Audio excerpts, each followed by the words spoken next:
किसी शहर के रेलवे स्टेशन पर एक भिखारी रहता था।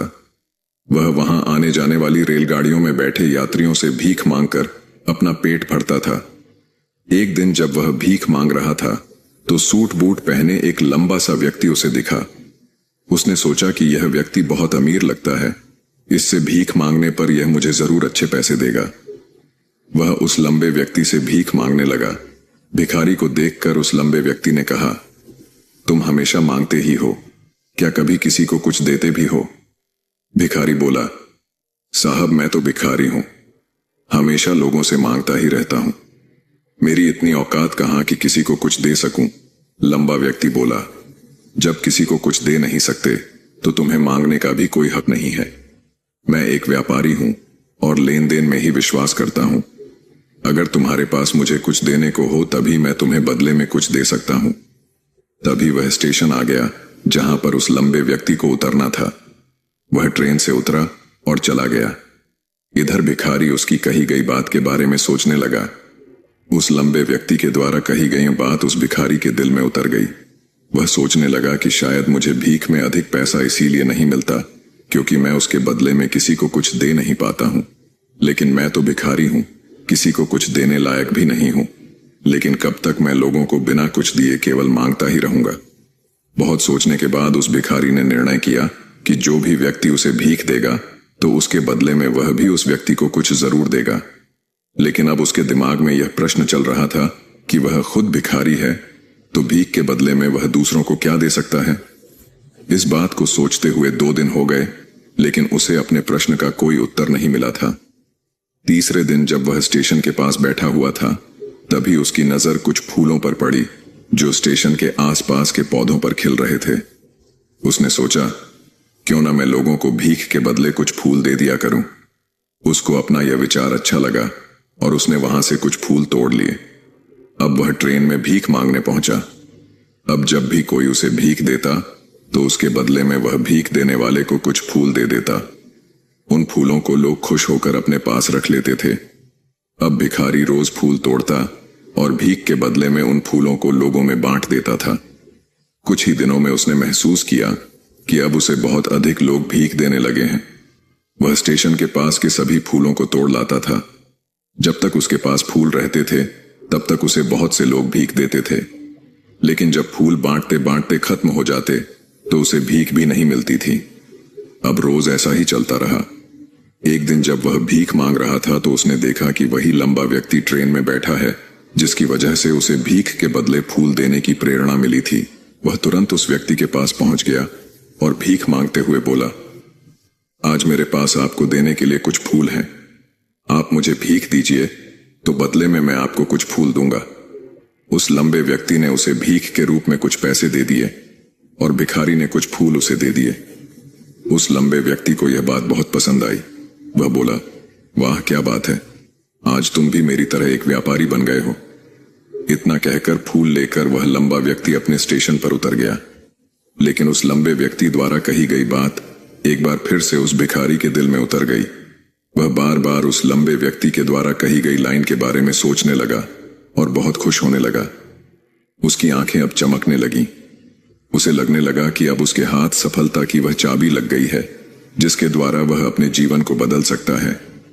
वह तुरंत ट्रेन से नीचे उतरा और उत्साहित होकर बहुत तेज आवाज में ऊपर आसमान की तरफ देखकर बोला, मैं भिखारी नहीं हूं, मैं तो एक व्यापारी हूं। मैं भी उस लंबे व्यक्ति जैसा बन सकता हूं, मैं भी अमीर बन सकता हूं। लोगों ने उसे देखा तो सोचा कि शायद यह भिखारी पागल हो गया है और अगले दिन से वह भिखारी उस स्टेशन पर फिर कभी नहीं दिखा।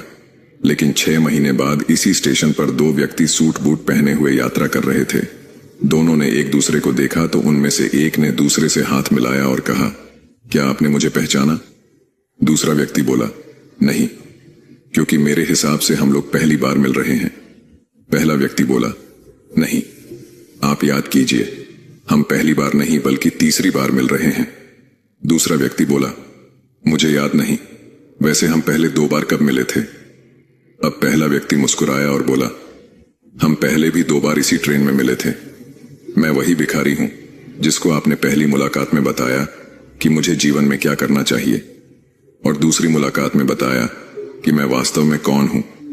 दूसरा व्यक्ति मुस्कुराया और अचंभित होते हुए बोला, ओह, याद आया, तुम वही भिखारी हो जिसे मैंने एक बार भीख देने से मना कर दिया था और दूसरी बार मैंने तुमसे कुछ फूल खरीदे थे। लेकिन आज तुम ये सूट बूट में कहां जा रहे हो और आजकल क्या कर रहे हो? तब पहला व्यक्ति बोला, हाँ, मैं वही भिखारी हूं, लेकिन आज मैं फूलों का एक बहुत बड़ा व्यापारी हूं और इसी व्यापार के काम से ही दूसरे शहर जा रहा हूं। कुछ देर रुकने के बाद वह फिर बोला, आपने मुझे पहली मुलाकात में प्रकृति का वह नियम बताया था जिसके अनुसार हमें तभी कुछ मिलता है जब हम कुछ देते हैं। लेन देन का यह नियम वास्तव में काम करता है। मैंने यह बहुत अच्छी तरह महसूस किया है, लेकिन मैं खुद को हमेशा भिखारी ही समझता रहा।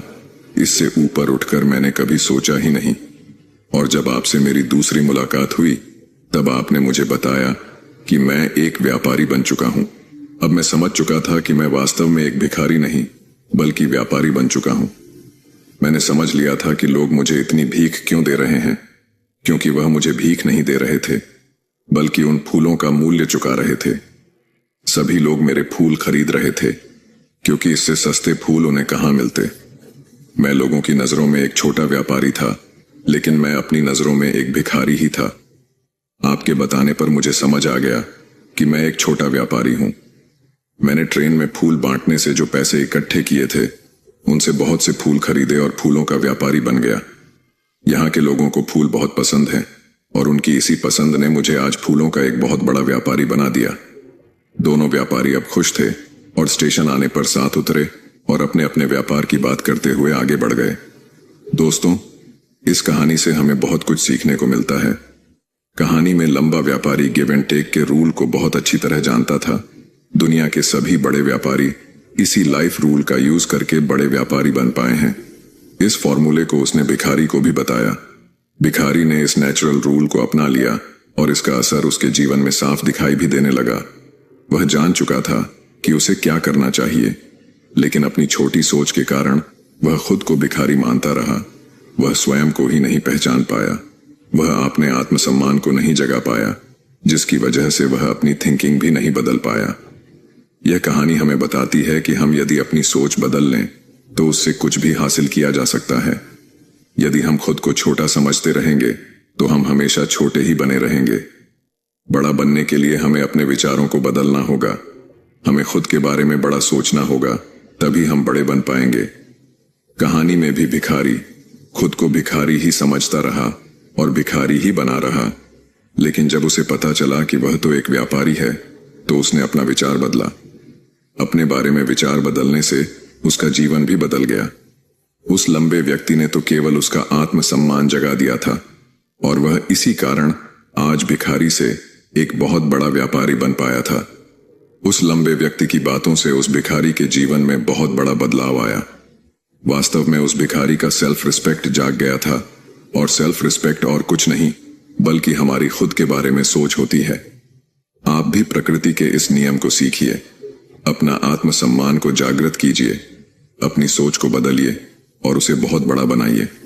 ऐसा करके तो देखिए, आप पाएंगे कि आपका जीवन बदल चुका है तथा आप एक पहाड़ पर सबसे ऊपर खड़े हैं और पहाड़ का नाम है सफलता। दोस्तों, आज की यह मोटिवेशनल वीडियो आपको कैसी लगी कमेंट में जरूर बताएं और अपने दोस्तों के साथ शेयर जरूर करें। धन्यवाद।